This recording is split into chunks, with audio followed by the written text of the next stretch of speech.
La la la la la la la la la la la la la la la la la la. Hey! La la la la la la la la la la.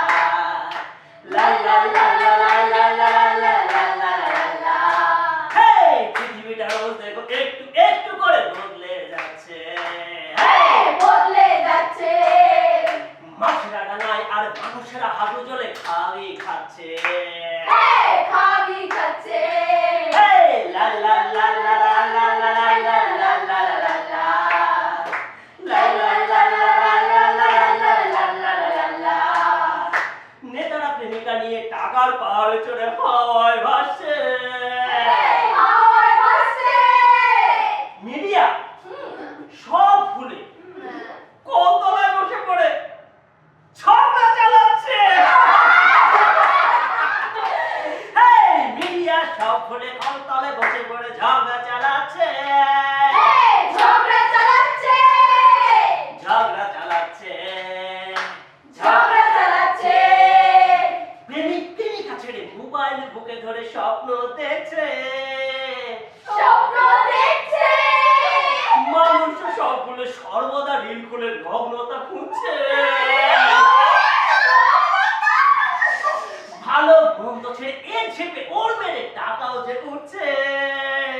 টাকাও যে উঠছে। তাই তাই যে রানী রাজা পেয়ে যে ভীষণ মজা ভিক্ষা বেরোচ্ছে। এই, তাই যে রানীর রাজা পেয়ে যে ভীষণ মজা ভিক্ষা বেরোচ্ছে। Hey! ভিক্ষা বেরোচ্ছে। এই, ভিক্ষা বেরোচ্ছে। ভিক্ষা বেরোচ্ছে। তাই কাজ কাম ছেড়ে দিয়ে আর সেমি বুকে নিয়ে সব হাত পাচ্ছে।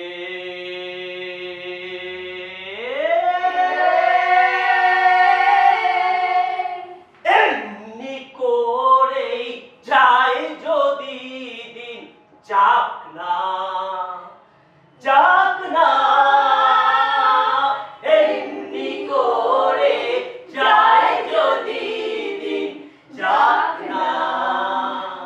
মন উড়েছে উড়ুক না রে মেলে দিয়ে গাড়ির পাখনা যাক না। এমনি করে যায় যদি দিন যাক না যাক না। এমনি করে যায় যদি দিন যাক না যাক না। এমনি করে যায় যদি দিন যাক না। চাল পাচ্ছি, ডাল পাচ্ছি, তেল নুন লকড়ি পাচ্ছি, ভাগ করা পিঠে পাচ্ছি, মোদির রাত্রিরে কাউকে নিয়ে শোবার ঘর পাচ্ছি, মুখ দেখবার জন্য ঝকঝকে আয়না পাচ্ছি, হেঁটে বেড়ানোর জন্য তকতকে হাসপাতালে করিডোর পাচ্ছি, কিউতে দাঁড়িয়ে খাদ্য কিনছি, বাদ্য শুনছি, সরকারি বাসে চড়ছি, দরকারি কাগজ পড়ছি, কাজ করছি, খাচ্ছি দাচ্ছি, ঘুমোচ্ছি, কাজ করছি, খাচ্ছি দাচ্ছি, চকচকে ব্লেডে দাড়ি কামাচ্ছি, দুবেলা পার্কে যাচ্ছি, মাইক্রোফোনে কথা শুনছি, ছাকের কই ছাকেই মিশে যাচ্ছি। কিন্তু এটা তো জীবন হতে পারে না। না পারে নাই তো। তাহলে আমাদের মধ্যে আর প্রাণী জগতের মধ্যে পার্থক্যটা রইল কোথায়? এই এই থাম। চল তো চল চল সব রিহার্সাল শুরু কর। চল হ্যাঁ চলো চলো চলো। এসো মমতা, আসো। আচ্ছা আসুন, আমার একটা কথা বলতো, তুই নাটকটা কেমন করছিস? ভালো লাগে তাই। আমার তো লকডাউন উইকে স্টেজে উঠতে হেভি লাগে।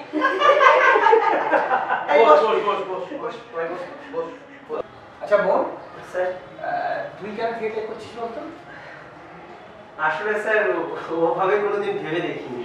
স্যার স্যার স্যার আমি শুনেছি শ্রী রামকৃষ্ণ বলেছেন নাটকে লোকশিক্ষে হয়। একদম, এটাই তো কথা। নাটকের লোকশিক্ষা হয়, আর এটাই আমাদের কাজ। থিয়েটার মানে শুধুমাত্র কিছু এন্টারটেনমেন্ট নয়, কিন্তু আসলে থিয়েটার মানে হচ্ছে আমাদের একটা দায় আছে সমাজের প্রতি, সেই দায়টাকে মেটানো। নিশ্চয়ই আমরা শিল্পকর্ম করব, কিন্তু শিল্পকর্ম করবার সঙ্গে সঙ্গে সমাজে পিছিয়ে পড়া মানুষদের সচেতন করতে হবে, সমাজে যত অনাচার সেগুলোকে প্রতিবাদ করতে হবে। এই নিয়েই তো থিয়েটার। থিয়েটার মানে শুধু এন্টারটেনমেন্ট নয়, রংচং মেখে, তুই বললি না রংচং মাখা, রংচং মেখে পাঠ করা। স্যার আমার একটা প্রশ্ন আছে। বল। মানে বলছি যে যুগ যুগ ধরে তো থিয়েটার চলে আসছে, কিন্তু এই থিয়েটারটা শুরু হলো কবে থেকে? শুরু তো এখানে নয়, শুরু তো ওয়েস্টার্ন কান্ট্রিতে।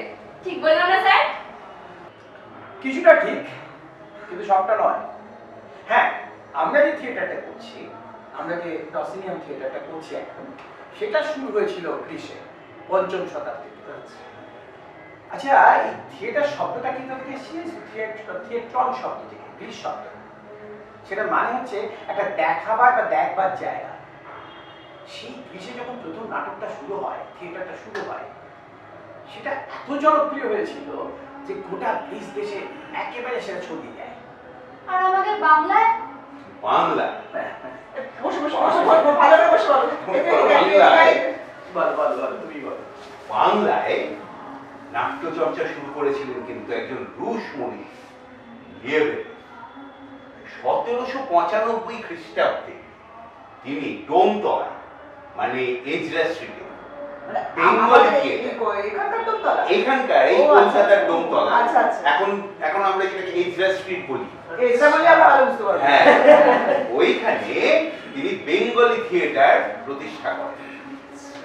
সেইখানে 27শে নভেম্বর কাল্পনিক সংবদল নামে, ওই 1795 সালে 27শে নভেম্বর কাল্পনিক সংবদল এই নামে একটা বাংলা অনুবাদ নাটক মঞ্চস্থ করেছিল। অনুবাদটা কার? মানে মূল নাটকটা কার? অনুবাদটা করেছিলেন লিয়েভেল। আচ্ছা, এবার রুশ নাটক হয়তো হতে পারে, কিন্তু অনুবাদটা লিয়েভেলই করেছিলেন, এবং সেই বাংলা অনুবাদ নাটকটাই আমাদের কলকাতায় তিনি প্রথম মঞ্চস্থ করেন। মানে এটাই প্রথম নাটক। কিন্তু তোদের আরেকটা খবর নেই, নাটক, এই নাটকটা কিন্তু শুরু হয় একেবারে ভারতবর্ষে, আমাদের দেশে অনেক আগে, খ্রিস্টের জন্মেরও আগে। সত্যি? যীশু খ্রিস্ট জন্মানোর আগেই ভারতবর্ষে কিন্তু নাটকের চর্চা শুরু হয়েছিল। ভরতমুনি ছিলেন প্রাচীন ভারতের একজন বিশেষ নাট্যকার এবং সঙ্গীতজ্ঞ। তিনি নাট্যশাস্ত্র রচনা করেছিলেন।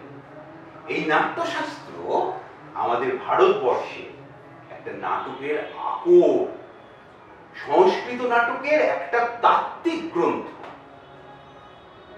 এই জন্যই তো আমাদের ভরতমুনিকে আমাদের এই ভারতবর্ষের নাটকের জনক বলা হয়। শুনেছি নাট্যশাস্ত্রকে পঞ্চম বেদ বলা হয়। ধুর, কি? বেদ তো 4 প্রকার: ঋক, সাম, যজুর্বেদ, অথর্ববেদ। সে ছোটবেলা থেকে তো তাই পড়ে এসেছি, পঞ্চম বেদ আবার কোত্থেকে এলো? ঠিক ঠিক ঠিক, কিন্তু ওই যে 4টে বেদের চর্চা, সেটা কিন্তু ওই মুনি ঋষি, তাদের শিষ্য, তাদের মধ্যে সীমাবদ্ধ ছিল। এখন সাধারণ মানুষের পক্ষে ওই বেদ নিয়ে আলোচনা করা, বেদ নিয়ে চর্চা করা সম্ভবই ছিল না। অধিকারও ছিল না বন্ধু। অধিকার হয়তো কারো কারো তবু ছিল, সবার ছিল না, এটাও ঠিক, কি বলেছো। কিন্তু সাধারণ মানুষের কাছে কিভাবে পৌঁছবে? শোনা যায় ব্রহ্মা তখন ভরতমুনিকে এই পঞ্চম বেদের কনসেপ্টটা দেন এবং পঞ্চম বেদটা তৈরি করে দেন, এবং তাকে বলেন এই পঞ্চম বেদটাকে নিয়ে সে যেন তার প্রায়োগিক দিকটা তৈরি করে, এবং তার উপর ভিত্তি করে ভরতমুনি এই নাট্যশাস্ত্রটা তৈরি করেছে, যাতে যাতে সাধারণ মানুষ ওই নাট্য চর্চার সংস্পর্শে আসে এবং তাদের জীবনটাকে, তাদের সংগ্রামটাকে, তাদের প্রত্যেক দিনের জীবনটাকে আরো উন্নত করতে পারে। আর এই নাট্যশাস্ত্র হলো পৃথিবীর পারফর্মিং আর্টের প্রথম ক্ষেত্র। প্রাচীনতম গ্রন্থ, বুঝলি? ও, এটা দারুণ ব্যাপার। শোনো শোনো, আজকে তাহলে আমরা লোকটির রিহার্সাল বন্ধ করে যদি আমরা সেই প্রাচীন বিষয়টাকে যদি ফিরিয়ে আনি, ধর ভরতমুনি, তার আশ্রম, হ্যাঁ, এই জায়গাটা দারুণ দারুণ দারুণ। কৌস্তুভ, কৌস্তুভ, কৌস্তুভ হবে ভরতমুনি। ওর নাট্যশাস্ত্রটা না খুব ভালো করে পড়া আছে। হ্যাঁ, অবশ্যই নাট্যশাস্ত্র আমি পড়েছি, তা নিয়ে আমার কোথাও কোনো দ্বিমত আমি নই, কিন্তু মলয়দা থাকতে আমি ভরতমুনি নাটকের ওই রকম একজন প্রাপ্য মানুষ, কোনো বিষয় না, এটা কোনো বিষয় না। এটা তো হতে পারে না, তাই না না? না, যাই হোক, তোমরা বিধানীরা ঠিক করে নাও কে কি হবে। আমরা আমি আছি, সঙ্গে আছি, এবং মলয়দার সঙ্গে শিষ্য হয়ে ঠিক আছে, ঠিক আছে, ঠিক আছে। আচ্ছা, এখানে আমরা তাহলে গুছিয়ে নিই। ধরা যাক এটা হচ্ছে ভরতমুনির আশ্রম। ভরতমুনি শাস্ত্র রচনা করছে। আমরা এইভাবে দৃশ্যটা তৈরি করব যে তার শিষ্যরা এসে একে একে আসছে এবং বিভিন্ন ধরনের প্রশ্ন তার কাছে করছে। তাহলে আমরা সেইভাবে যেভাবে দেখালাম সেইভাবে তোরা দৃশ্যটা তৈরি কর, ঠিক আছে?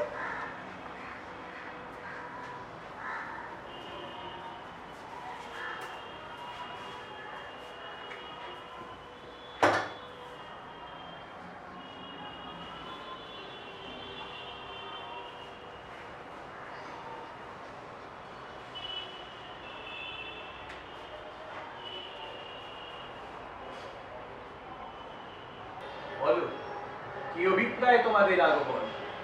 আমাদের মনে কিছু প্রশ্নের উদয় হয়েছে গুরুদেব। বলো, আমি শুনতে প্রস্তুত। নাটকের বিষয়ে সেই প্রশ্ন। নাটকের বিষয় কি সমাজে জিজ্ঞাসা আমাকে বলো। আমরা তো অত্যন্ত মনোযোগ সহকারে বেদ অভ্যাস করছি, তাহলে আর এই নতুন পঞ্চম বেদের কি প্রয়োজন মহারিষি? উত্তম প্রশ্ন।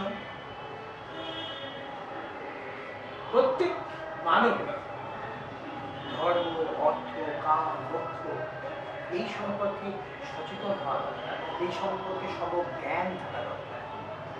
বেদে সেগুলোই রয়েছে, কিন্তু সাধারণ মানুষের জীবনে এই বেদভ্যাস, এই অর্থ, কাম, মোক্ষ এই সম্পর্কে পরিষ্কার ধারণা নেই।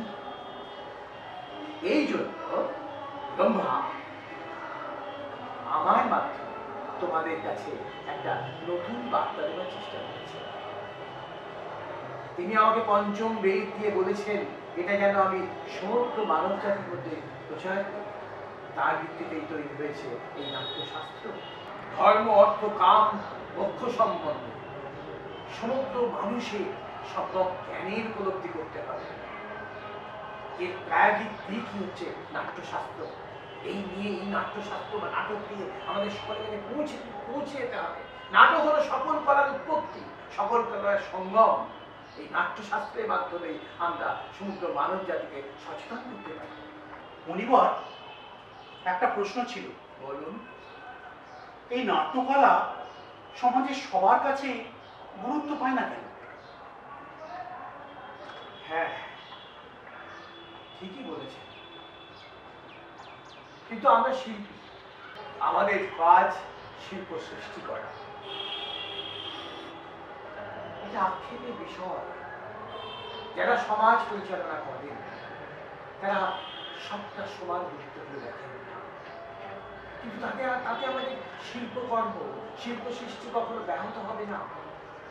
কারণ আমাদের কাজ সাধারণ মানুষের কাছে পৌঁছে যাওয়া, আমাদের এই শিল্পকর্মের মাধ্যমে তাদের সচেতন করা, যাতে একটা অনাচার মুক্ত, শোষণ মুক্ত আমরা সমাজ করতে পারি।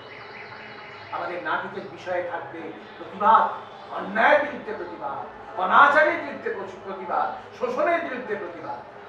তবেই তো আমরা সার্থকভাবে নাট্যচর্চা করতে পারবো, নাট্যশিল্প সৃষ্টি করতে পারবো। নাট্যশিল্পী শুধুমাত্র নিজের শিল্পকর্মকে প্রদর্শিত করাটাই তার একমাত্র কাজ নয়। সমাজকে সচেতন করা, তাদের বোঝানো যে তারা কোন জায়গায় অবস্থান করছে, যাতে তারাও প্রতিবাদ করতে পারে, যাতে তারা অন্যায়ের বিরুদ্ধে রুখে দাঁড়াতে পারে। এটা আমাদের কাজ। তবেই তো আমরা একটা শোষণমুক্ত বিশ্ব গড়ে তুলতে পারবো। নাট্যশাস্ত্র এমন একটা শাস্ত্র যা গোটা পৃথিবীকে, গোটা বিশ্বকে একত্রিত করতে পারে, গোটা বিশ্বকে এক ছাতার তলায় নিয়ে আসতে পারে। এরকম একটা শোষণমুক্ত সুন্দর বিশ্ব তৈরি করবার কাজ হচ্ছে নাটকের। তবেই তো নাটক সার্থক হবে, নাট্যশিল্প সার্থক হয়ে উঠবে। তার মানে আমরা যেটা করছি এখানে, যে ভরতমুনির সঙ্গে আমাদের যে আধুনিক জায়গা, যেখানে আমরা যে সমাজটা বাস করছি, সেটাকে তাহলে এই দৃষ্টি কোথাও একটা মিশিয়ে দেওয়ার চেষ্টা করছি। হ্যাঁ, সে তো বটেই। আরে দেখো, আজকের কথাটা ভাবো, সবার হাতে হাতে মোবাইল, সবাই কি করছে? সারাক্ষণ ধরে রিল দেখছে, রিল তৈরি করছে। কোথায় যাচ্ছে? একটা করোনার পরবর্তী যুগের কথা ভাবো, প্রত্যেকের হাতে মোবাইল পৌঁছে গেছে, প্রতিটা মানুষ মোবাইলে আসক্ত হয়ে পড়ছে, প্রতিটা মানুষ সারাক্ষণ ধরে মোবাইলে আসক্ত হয়ে পড়ছে, তাদের কাছে ওইটাই এন্টারটেনমেন্ট। কিন্তু আমার যেটা মনে হয় যে এত কিছু থাকা সত্ত্বেও আজকে যে নতুন প্রজন্ম যারা থিয়েটারে আসছে, হ্যাঁ, যেমন এরা তারা কিন্তু আসছে এবং এখানেই কিন্তু আমাদের থিয়েটারের জয়, এখানে আমাদের নাটকের জয়। একদম নিশ্চয়ই। মানে এই যে শিল্পটা, যে শিল্প মাধ্যমটা শুরু হয়েছিল ভরতমুনি থেকে, সেটা এখনো পর্যন্ত এত কিছু সত্ত্বেও আমরা যারা আছি এবং আমাদের পরবর্তী প্রজন্ম যারা আছে তারা টিকিয়ে নিয়ে যাচ্ছে, আসছে। এইখানে কিন্তু শাস্ত্রটার যে কতটা ক্ষমতা সেটা কিন্তু প্রমাণ হয়ে যাচ্ছে। একদম সত্যি কথা বলতে কি, আসার কথা আছে। ভরতমুনির সময় থেকে আজকে এই সময় 2025 সালেও প্রচুর মানুষ, লক্ষাধিক মানুষ নাটকের সঙ্গে যুক্ত। কিসের আশায় তারা আসছে? অর্থ নেই, ক্ষমতা নেই, তাও তারা নাট্য চর্চা করছে। কিসের আশায়? শুধু একটাই আশা, যে নাটককে তারা ভালোবাসে, নিজেকে শুদ্ধ করা এবং সমাজকে শুদ্ধ করা। একদম নাটককে তারা ভালোবেসে, তারা নাটককে ভালোবেসে আসছে, নাটকের মাধ্যমে নিজেকে শুদ্ধ করছে এবং সঙ্গে সঙ্গে তারা সমাজকে শুদ্ধ করবার যে ব্রত, সেই ব্রতে অংশগ্রহণ করে গৌরব অনুভব করছে। আমাদের মনে হয় আমরা কিন্তু একদিন না একদিন জয় করব এই বিশ্ব।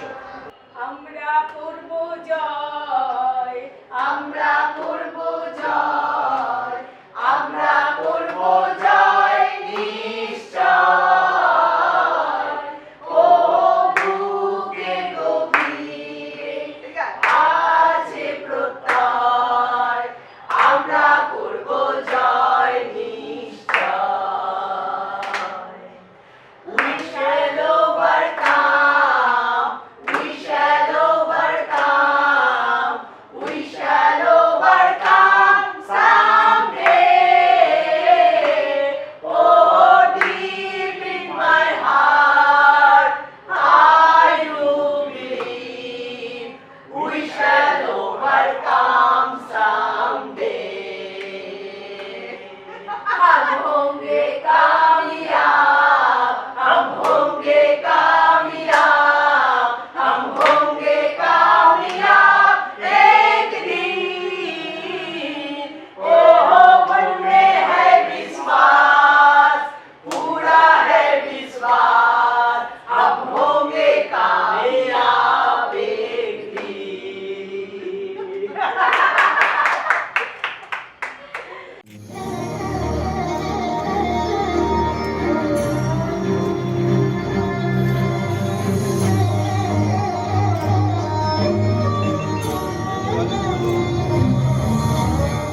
संस्कृत